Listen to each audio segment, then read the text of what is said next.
Welcome to S4 media. ముందుగా headlines. వాలంటీర్ల వ్యవస్థ కావాలంటే మళ్ళీ వైసీపీ ప్రభుత్వం రావాలి. ముఖ్యమంత్రి జగన్ పిలుపు. పోలీసులకు తలనొప్పుగా మారుతున్న పలు నియోజకవర్గాలు, ఒకరిపై ఒకరు ఫిర్యాదులు. ఈ వృద్ధుడు మామూలుడు కాదు, కంగుతిన్న పోలీసులు. ఇక డీటెయిల్స్ లోకి వస్తే, కాపు నేత ముద్రగడ పద్మనాభంకు వ్యతిరేకంగా తన్నయ్యురాలు క్రాంతి మీడియా ముందుకు వచ్చారు. పవన్ కళ్యాణ్ తిట్టేందుకు మాత్రమే పద్మనాభంను వైసీపీ వినియోగించుకుంటుందని ఆమె వాపోయారు. ఎవరు ఎన్ని కుట్రలు చేసినా పిఠాపురంలో గెలిచేది పవన్ కళ్యాణ్ మాత్రమేనని, తాను కూడా ఆయనకు మద్దతు ప్రచారం చేస్తానని క్రాంతి ప్రకటించారు. అందరికీ నమస్కారం. నేను క్రాంతి బార్లపూడి, ముద్రగడ పద్మనాభం గారి అమ్మాయిని. పిఠాపురంలో పవన్ కళ్యాణ్ గారిని ఓడించడానికి వైసీపీ నాయకులు ఎన్ని చేయాలో అని చేస్తున్నారు. ముఖ్యంగా నిన్న మా నాన్నగారు ఒక బాధాకరమైన ఛాలెంజ్ చేశారు.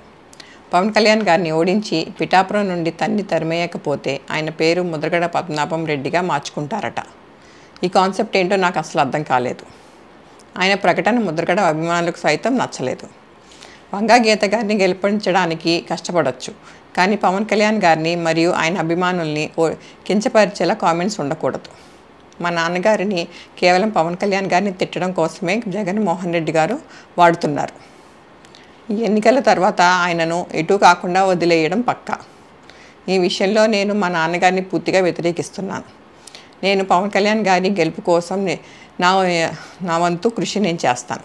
విజయవాడ సెంట్రల్ నియోజకవర్గంలో బీఆర్ఎస్ పార్టీ నుంచి ఇండిపెండెంట్ అభ్యర్థిగా కొంజేటి ఆదినారాయణ పోటీ చేస్తున్నారు. ఇప్పటికే తన ప్రచారాన్ని కూడా ముమ్మరం చేశారు. విజయవాడలో జై కేసీఆర్ అంటూ నినాదాలతో ఒక్కసారిగా ప్రజలు ఉలిక్కిపడ్డారు. విజయవాడ సెంట్రల్ నియోజకవర్గం పైపుల రోడ్డు నుంచి ప్రచారాన్ని కొనిజేటి ఆదినారాయణ ముమ్మరం చేశారు. గత కొన్ని సంవత్సరాలుగా టీఆర్ఎస్ కు సంబంధించిన అనేక కార్యక్రమాలు నిర్వహించడమే కాకుండా కేసీఆర్ పుట్టినరోజున వేడుకలు కూడా విజయవాడలో నిర్వహించిన వ్యక్తి ఆదినారాయణ. తాజాగా సెంట్రల్ నియోజకవర్గం నుంచి పోటీ చేస్తూ ఎన్నికల తనకు కేటాయించిన రోడ్డు రోలర్ గుర్తుకు ఓటు వేసి అభివృద్ధికి బాట వేయాలని కోరారు. తెలంగాణకు చెందిన 15,000 మంది పైగా ఓట్లు విజయవాడ సెంట్రల్ నియోజకవర్గంలో ఉన్నాయని, అన్ని వర్గాల వారు తనకు మద్దతు పలుకుతున్నారు అన్నారు. విజయవాడ సెంట్రల్ నియోజకవర్గం నుంచి కొనిజేటి ఆదినారాయణ నేను కేసీఆర్ గారి వీర అభిమానిగా ఆయన అడుగుజాడుల్లో నడుస్తూ ఆయన పార్టీని ముందుకు తీసుకెళ్లేదానికి సిద్ధంగా ఉంటూ ఆయన ప్రోత్సాహంతో ఇండిపెండెంట్ అభ్యర్థిగా పోటీ చేస్తున్నాను. సెంట్రల్ నియోజకవర్గ ప్రజానీకాన్ని తెలంగాణలో ఏదైతే డెవలప్మెంట్ చేశారో కేసీఆర్ గారు, అదే రకంగా సెంట్రల్ నియోజకవర్గాన్ని కూడా వీళ్ళిచ్చే ఫండ్స్తో కాకుండా ఎమ్మెల్యేకి వచ్చే కాకుండా కొన్ని ఫండ్స్ కేసీఆర్ గారి మనోధైర్యంతో అక్కడ తెలంగాణ ప్రజలు ఉన్న ప్రాంతాలలో నివసించిన ఆంధ్ర ప్రాంతాలలో నుంచి అయినా సరే జోని తీసుకొచ్చినా సరే సెంట్రల్ నియోజకవర్గాన్ని అభివృద్ధి చేస్తాను. ఇప్పుడున్నటువంటి రాష్ట్రపతిలో వాళ్ళు నిర్మిస్తున్నటువంటి బడ్జెట్లో ఎక్కడ ఆంధ్రప్రదేశ్కి బడ్జెట్ లేదు. వాళ్ళు ఇస్తున్న నవరత్నాలు కానీ వీళ్ళు పెడుతున్న 6 గ్యారెంటీలు కానీ అభివృద్ధి చేయాలంటే రాష్ట్రంలో ఉన్నటువంటి ఖజానా నిల్ ఖజానా ఏది కూడా ప్రజల్ని మభ్యపెట్టేదానికి వాళ్ళు తయారయ్యారు. ప్రజల్ని మభ్యపెట్టకుండా ఉన్నటువంటి పథకాలను తీసేయకుండా ఇంకా నుంచి కూడా ఇదే ప్రభుత్వం ఇట్లాగే కొనుక్కోవాలన్నా, ప్రజలకి ఏ అవసరాలు చేయాలన్నా మనం ఎటువంటి క్యాండిడేట్కి ఓటేస్తున్నామని గుర్తు చేసుకోండి. దాంతోపాటు ప్రజలకి అయితే ఏదైతే అవసరం అవుతున్నాయో అందుబాటులో ఉంటాయి వాళ్ళకి సపోర్ట్ ఇవ్వాల్సిందిగా కోరుతున్నాం. గతంలో కేసీఆర్ గారిని చాలా హేళనగా మాట్లాడినటువంటి ఆంధ్ర వాళ్ళు కేసీఆర్ గారి పరిపాలన చూసి ఆంధ్రప్రదేశ్ ప్రజానికం మొత్తం కూడా కేసీఆర్ గారికి ముఖ్యదండంతో ఓటేయడం జరిగింది. అదే రకంగా ఇవాళ వాళ్ళు ఆంధ్ర వాళ్ళే నన్ను ప్రోత్సహించి నేను ఆంధ్ర వ్యక్తినై ఉండి కూడా కేసీఆర్ గారితో పాటు నిక్కచ్చిగా నడవడానికి సిద్ధంగా ఉన్నాను. ఇవాళ ఆంధ్రప్రదేశ్ మీకే ఓటేస్తామని ప్రోత్సహించడం నేను ముందుకు వచ్చి సెంట్రల్ నియోజకవర్గం ఇండిపెండెంట్గా పోటీగా చేస్తుంది. నా సింబల్ వచ్చేసి రోడ్ రోలర్ సింబల్ అండి. 11వ నెంబర్ ఈవీఎం ప్యాడ్ మీద అఖండమైన మీ అమూల్యమైన ఓటుని 11 నెంబర్ మీద వేసి గెలిపించవలసిందిగా సెంట్రల్ నియోజకవర్గాన్ని కోరుతున్నాను. సార్, కేసీఆర్ గారిని ఈ జెండాలు పట్టుకునే ధైర్యం ఎవరికి లేదు. ఆ జెండాలు పట్టుకోవాలంటే కేసీఆర్ పార్టీ సపోర్ట్ పూర్తిగా ఉండాలి. కేసీఆర్ గారు ఆ సపోర్ట్ ఇచ్చారు కాబట్టి ఆ జెండాలు మీరు మాకు ఉన్నారు, మీరే మా దైవం అని చెప్పేసి కేసీఆర్ గారు అంటారు. అదే రకంగా కేసీఆర్ కూడా వెన్ను తట్టి ముందుకు నడపడం కూడా జరిగింది. కేసీఆర్ గారు ఎప్పుడైతే నన్ను ఈ రకంగా వెన్ను తట్టాడో ఆ రోజు నాకు ముందు ధైర్యం వచ్చింది. సెంట్రల్ నియోజకవర్గంలో మా జెండా ఎగరేసేదా కూడా సిద్ధంగా ఉన్నామనేది కూడా కేసీఆర్ గారికి చెప్పొచ్చు. మాకు ఈ 9 రోజుల అద్భుతాలు కూడా జరిగిపోయేదానికి కూడా సిద్ధంగా ఉన్నాయనేది కోరుకుంటున్నాను. తెలంగాణ రాష్ట్రం మొత్తం తిరిగాను. ఇవాళ అక్కడి నుంచే నాకు వాళ్ళు ప్రచారానికి సిద్ధంగా ఉన్నారు పంపించేదానికి. నా వాయిస్ని చూసి వాళ్ళు ఈ జెండాను చూసి మా వాడు అక్కడ ఉన్నాడు, వాడికి పూర్తిగా సపోర్ట్ చేద్దాం అనేది వాళ్ళు సిద్ధంగా ఉన్నారు. అభివృద్ధిలో కూడా వాళ్ళు ఎన్ను తట్టి పోషిస్తారు సెంట్రల్ నియోజకవర్గాన్ని. వాళ్ళు ఏ రకంగా అయితే తలసాని శ్రీనివాస్, నాకు గుండెదిన తలసాని శ్రీనివాస్ యాదవ్ గారు, నువ్వు ముందుకు నేను నడుస్తాను అన్న టైప్లోనే నన్ను నడిపిస్తున్నారు. అదే రకంగా ముందుకు తీసుకెళ్ళడానికి సిద్ధంగా. చూడటానికి 60 ఏళ్ల వృద్ధుడే, కానీ అతను మామూలోడు కాదు అని రుజువు చేశాడు. స్కూటీ బండి నడుపుతూ రోజు తెలంగాణ నుంచి అక్రమ మద్యం తరలిస్తూ పోలీసులకు దొరికిపోయాడు. ఈడియట్ సినిమాలో ఆలీ రోజుకో బండి మీద ఇసుక మూటను వేసుకుని వెళ్తూ ఉంటాడు. పోలీసులు ఆ ఇసుకనే వెతుకుతారు తప్ప రోజుకో బండి తీసుకువెళ్తున్న విషయం గుర్తించరు. ఈడియట్ సినిమాలో ఆలీ రోజుకో బండి మీద ఇసుక మూటను వేసుకుని వెళ్తూ ఉంటాడు. పోలీసులు ఆ ఇసుకని వెతుకుతారే తప్ప రోజుకో బండి తీసుకువెళ్తున్న విషయం గుర్తించరు. Same scene. ఇతని పేరు గోపయ్య. కోదాడ నుండి నందిగామకు మద్యం తరలిస్తూ ఉంటాడు. స్కూటీనే కదా, మహా అయితే 1-2 బాటిల్స్ డిక్కీలో పెట్టుకుని ఉంటాడు అని భావించవచ్చు. కానీ 100 క్వార్టర్ బాటిల్ తరలిస్తూ పోలీసులకు దొరికిపోయాడు.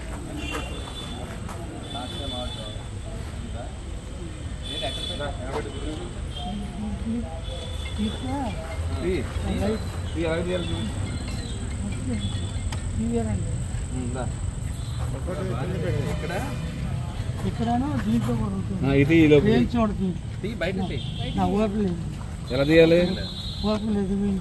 రండి మళ్ళీ తీయండి.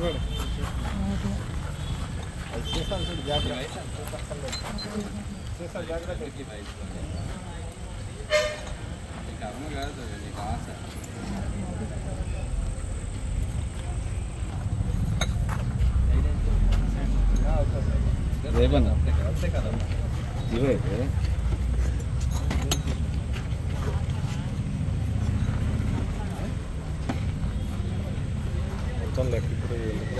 ఇప్పుడు చూపించండి.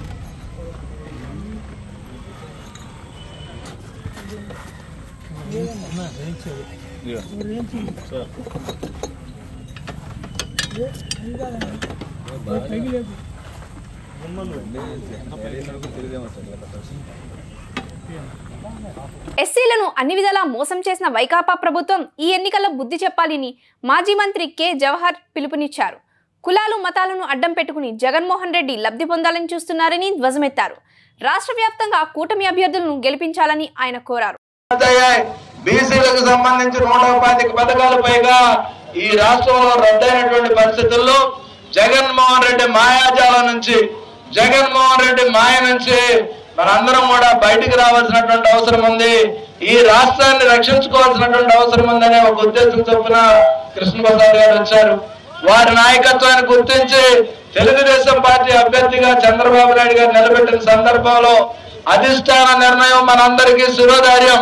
నాకు సీటు ఇవ్వకపోయినా కానీ ఈ రాష్ట్ర భవిష్యత్తు కోసం తెలుగుదేశం పార్టీ జెండా కప్పుకున్నందుకు ఈ రోజు ప్రచారంలో భాగస్వామ్యం అయినటువంటి సందర్భం మనం అందరం కూడా గుర్తు చేసుకోవాలి.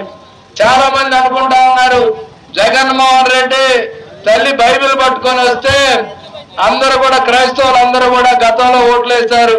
ఈ సందర్భంగా క్రైస్తవ్యాన్ని నమ్ముకున్నటువంటి వ్యక్తులకు ఒకటే మనవి చేస్తా ఉన్నా, జగన్మోహన్ రెడ్డి క్రైస్తవుడు కాదు, బైబిల్ని అడ్డం పెట్టుకొని రాజకీయ లబ్ధి పొందుతున్నాడు అనే విషయం కూడా మనం అందరూ అర్థం చేసుకోవాలి.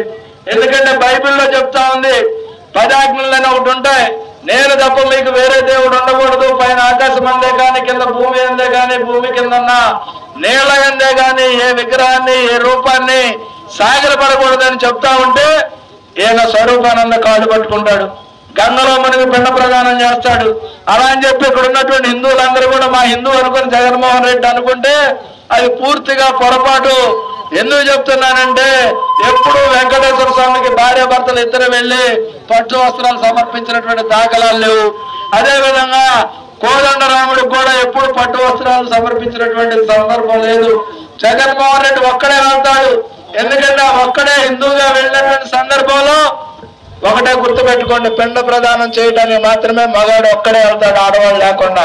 అలాంటి పరిస్థితుల్లో హిందూ మతాన్ని, క్రైస్తవ మతాన్ని, ముస్లింల్ని కేవలం రాజకీయం కోసం వాడుకుంటా ఉన్నాడు. అలాంటి వ్యక్తి రాష్ట్రానికి అవసరం లేదు.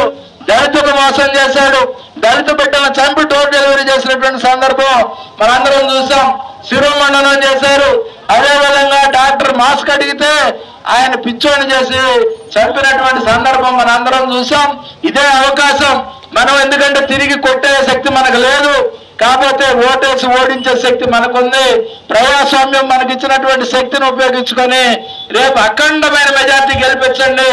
వసంత నాగేశ్వరరావు గారి పూర్వ వైభవం ఏదైతే ఉందో మళ్ళీ ఈ జిల్లాలో తెప్పించే విధంగా కృష్ణప్రసాద్ గారు కూడా తెలుగుదేశం పార్టీ కృషి చేస్తారని ఆశిస్తూ మీ దగ్గర సెలవు తీసుకుంటా ఉన్నా. జై చంద్రబాబు నాయుడు గారు, జై జనసేన, జై బీజేపీ, సైకిల్ గుర్తుకే మన ఓటు. వాలంటీర్ల వ్యవస్థపై మేనిఫెస్టోలో చర్చించిన అధికార వైసీపీ తాజాగా ఆ పార్టీ అధినేత ముఖ్యమంత్రి జగన్మోహన్ రెడ్డి నోటి వెంట ఆ పేరు వచ్చింది. వాలంటీర్ల వ్యవస్థ కొనసాగాలంటే తమ పార్టీకి ఓటు వేయాలని ఆయన కోరారు. 2019 ఎన్నికల్లో తనకు ఓటు వేయని వాళ్ళని కూడా ఈ దఫా ఆలోచించి మంచికి ఓటు వేయాలని జగన్ కోరారు. నేడు ఎలక్షన్లో మీ బిడ్డకు ఓటు వేయని వారిని కూడా మీ బిడ్డ ఈరోజు ఒకటే అడుగుతా ఉన్నాడు. మీ బిడ్డ నేడు ఎలక్షన్లో మీ బిడ్డకు ఓటు వేయని వారిని కూడా మీ బిడ్డ ఒక్కటే అడుగుతా ఉన్నాడు. ఈరోజు రాష్ట్రంలో జరుగుతూ ఉన్నది కులాల మధ్య యుద్ధం కాదు. ఈరోజు రాష్ట్రంలో జరుగుతూ ఉన్నది క్లాష్ వార్ అనేది గుర్తుపెట్టుకోమని కోరుతా ఉన్నా. ఈరోజు పేదవాడు బాగుపడాలన్నా, పేదవాడి భవిష్యత్ మారాలన్నా ఈరోజు మీ ఓటు ఎంత అవసరమో ప్రతి ఒక్కరూ గమనించమని కోరుతా ఉన్నా. ఈరోజు మీ మనందరినీ కూడా ఒకటే కోరుతా ఉన్నా. నాకు ఓటు వేయని వారిని కూడా ఒకటి అడుగుతా ఉన్నా. మీ ఇంటికి పోండి, మీ భార్యలతో కూర్చోండి, మీ ఇంట్లో ఉన్న మీ అవ్వ తాతలతో కూర్చోండి, మీ పిల్లలతో సైతం మాట్లాడండి, అందరితో మాట్లాడండి. మాట్లాడి ఎవరి హయాంలో ఎవరి వల్ల మంచి జరిగింది, ఎవరు ఉంటే ఆ మంచి కొనసాగుతుంది అన్నదే ప్రతి ఒక్కరూ ఆలోచన చేసి ఆ తర్వాతే ఓటు ఎవరికి వేయాలో నిర్ణయం తీసుకోండి అని మిమ్మల్ని అందరినీ కూడా కోరుతూ, వాలంటీర్లు మళ్ళీ ఇంటికే రావాలన్నా, పేదవాడి భవిష్యత్ మారాలన్నా, లంచాలు వివక్ష లేని పాలన జరగాలన్నా, మన పిల్లలు వారి చదువులు వారి బడులు బాగుపడాలన్నా, మన వ్యవసాయము మన హాస్పిటల్ను మెరుగుపడాలన్నా ప్రతి ఒక్కరూ కూడా ఏం చేయాలి? 2 బటన్లు. ఎన్నికల సమయం దగ్గర పడుతుండటంతో పలు చోట్ల ఉద్రిక్త పరిస్థితులు నెలకొంటున్నాయి. ఒకరిపై ఒకరు దాడులు చేసుకుంటూ ఎన్నికల కమిషన్కు ఫిర్యాదులు చేసుకుంటున్నారు. ఒక ప్రచారంలో వేరే కార్యకర్తలు చేరి ఆ పార్టీ జెండాలను ప్రదర్శిస్తున్నారు. దీంతో పరిస్థితి చేయి దాటుతుందని పోలీసులు వాపోతున్నారు. కృష్ణా జిల్లా మచిలీపట్నంలో వైసీపీ తరపున పోటీ చేస్తున్న మాజీ మంత్రి పేర్ని నాని తనయుడు పేర్ని కిట్టు ఎన్నికల ప్రచారంలో భాగంగా తమ ప్రాంతానికి వచ్చి ఇంట్లోకి చొరబడి వైసీపీ చెందిన కొంతమంది దౌర్జన్యానికి పాల్పడ్డారని జనసేన పార్టీ నేతలు పోలీసులకు ఫిర్యాదు చేశారు. దాడికి పాల్పడిన వారిపై చర్యలు తీసుకోవాలంటూ తెలుగుదేశం జనసేన పార్టీల నాయకులు కార్యకర్తలు పోలీస్ స్టేషన్ ముందు బైఠాయించారు. మచిలీపట్నంలో పేరు నాని గారి కొడుకు ఇక్కడ అసెంబ్లీ క్యాండిడేట్గా వైసీపీ నుంచి కంటెస్ట్ చేస్తున్నాడు. అతను 8వ వార్డులో ప్రచారానికి వెళ్తున్నప్పుడు అక్కడ మా జనసేన కార్యకర్త ఇంతకుముందు కార్పొరేటర్గా కంటెస్ట్ చేసినటువంటి కర్రి మహేష్, జనసేన తరఫున కంటెస్ట్ చేసినటువంటి కర్రి మహేష్ వాళ్ళ ఇంట్లోకి వెళ్ళి కర్రి మహేష్ని ఇష్టం వచ్చినట్టు బూతులు తిడుతూ, ఆయన అక్కడ లేకపోతే నాగబాబు అనేటువంటి వాళ్ళ అన్న కొడుకుని ఇష్టం వచ్చినట్లు ఆ బ్యాచ్ అంతా చేరి ఇష్టం వచ్చినట్లు కొట్టి, ఆ తర్వాత అక్కడ ఉన్నటువంటి మహిళా సోదరి మనందరికి కూడా ఈ రకంగామైనటువంటి దెబ్బలతోటి కొట్టి అసలు ఒక తాలిబొట్టు లాగి అసలు ఒక మహిళ మీద ఆ రకమైనటువంటి దాడి చేయొచ్చా లేదా అనేటువంటిది కూడా తెలియకుండా విచక్షణారహితంగా బీసీ మహిళల మీద కూడా దాడి చేశారు. నేను ఈ వైసీపీ ప్రభుత్వాన్ని అడుగుతున్నా, మాట్లాడితే మీరు నా ఎస్సీలు నా బీసీలు అంటారే, అన్యాయంగా వాళ్ళ ఇంట్లోకి వెళ్ళి ఆ పక్కన ఎమ్మెల్యేకి కంటెస్ట్ చేస్తున్నటువంటి క్యాండిడేట్ బయట నిలబడి వాళ్ళందరినీ లోపలికి పంపించి మహిళల మీద ఈ బాబు నాగబాబు అనేటువంటి అబ్బాయిని ఈ రకంగా కొట్టి వీళ్ళు పోలీస్ స్టేషన్కి వెళ్తే పోలీస్ స్టేషన్ కంప్లీట్ చేయడానికి మళ్ళీ వాళ్ళు పోలీస్ స్టేషన్కి వచ్చి వైసీపీ కార్యకర్తలందరూ పోలీస్ స్టేషన్కి వచ్చి పేరు నాని దగ్గరుండి వీళ్ళందరి చేత మళ్ళీ పోలీస్ స్టేషన్లో వాళ్ళు కొట్టించాడు. పట్నంలో పేర్ని నాని గారు వారి కుమారుడు ఆగడాలు రోజు రోజుకి శృతి మించిపోతా ఉన్నాయి. ఈరోజు ప్రచారంలో వాళ్ళు జనసేన కార్పొరేటర్గా పోటీ చేసినటువంటి కర్రి మహేష్ గారి ఇంటి దగ్గర కారు మీద దాడి చేసి ఇంట్లో ఉన్నటువంటి ఆడవాళ్ళ మీద కూడా దాడి చేసి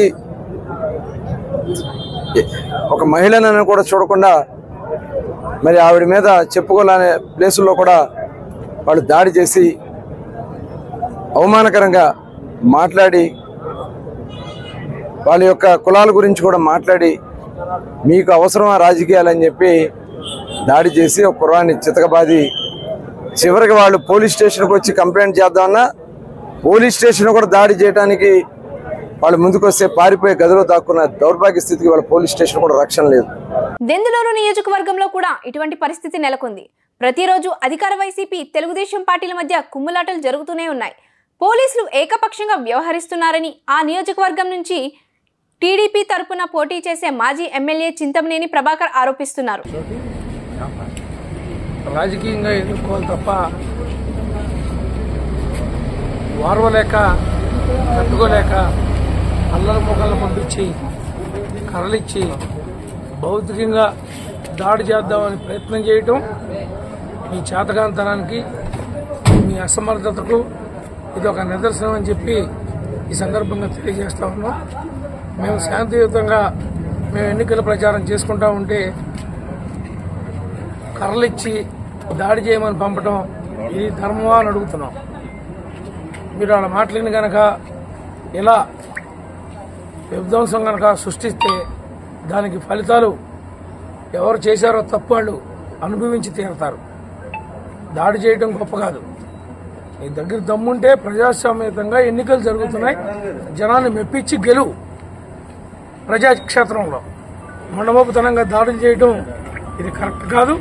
మీ యొక్క నీచమైనటువంటి రాజకీయానికి ఇది ఒక నిదర్శనం అని చెప్పి ఈ సందర్భంగా తెలియజేస్తారు. సార్ మీ వాళ్ళకి ఏమన్నా గాయపడ్డారు సార్? మీ వాళ్ళు నా పేరు గల వ్యక్తే పర్వతనేని ప్రభాకర్ అనే అతన్ని దాడి చేశారు. చీకట్లో రాడ్ పెట్టి కొడితే తల బద్దలైపోయింది, స్టిచెస్ పడి చూశారు కదా, బ్లడ్ అది కూడా మీరు ఇప్పుడే. మచిలీపట్నం సంఘటనపై వైసీపీ పార్టీ అభ్యర్థి పేర్ని కృష్ణమూర్తి స్పందించారు. అక్రమంగా తమపై బురద చల్లుతున్నారని, ప్రజల్లో తమకు ఆదరణ వస్తుందనే ఆగ్రహంతో అనవసరపు త్రాద్దంతం చేస్తూ దొంగ ఫిర్యాదులు చేస్తున్నారని ఆయన ఆరోపించారు.